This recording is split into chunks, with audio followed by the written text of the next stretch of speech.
అన్నావు, రుణమాఫీ చేయి, నేను కూడా అనవచ్చు.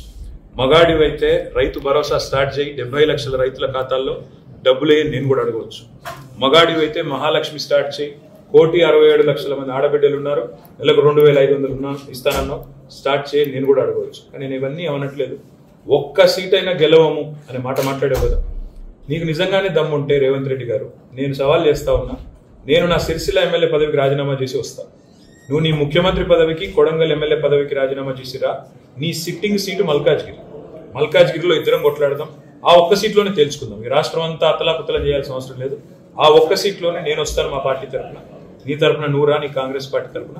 అక్కడ తప్పకుండా తేల్చుకుందాం. ఎందుకంటే ఒక్క సీటు గెలవను అని మాట్లాడుతున్నాం. మరి నీ మల్కాజ్గిరి పార్లమెంట్ సీట్లో అసలు ఎన్ని ఎమ్మెల్యేలు గెలిచింది కాంగ్రెస్ పార్టీ? గుండు సున్నా. ఎంతమంది కార్పొరేటర్లు గెలిచారు నీ మల్కాజ్గిరి పార్లమెంట్ పరిధిలో? కాబట్టి గెలుపు ఓటములు అనే వాటిని పట్టుకొని, దాన్ని ఎక్కువగా ఊహించుకొని, తన శక్తి సామర్థ్యాలు తాను ఎక్కువగా ఊహించుకొని ఇవాళ మాట్లాడుతున్న రేవంత్ రెడ్డి గారికి నిజంగానే ధైర్యం ఉంటే, నిజంగానే దమ్ము ఉంటే, తెగువ ఉంటే నువ్వురా, కొడంగల్ ఎమ్మెల్యే పదవికి రాజీనామా చేయి, ముఖ్యమంత్రి పదవికి రాజీనామా చేయి. మన మల్కాజ్గిరిలో నీ పార్టీ అభ్యర్థిగా నువ్వురా, నేను కూడా నా ఎమ్మెల్యే పదవికి రాజీనామా చేసి నేను కూడా వస్తాను. అక్కడే తెలుసుకుంటాను.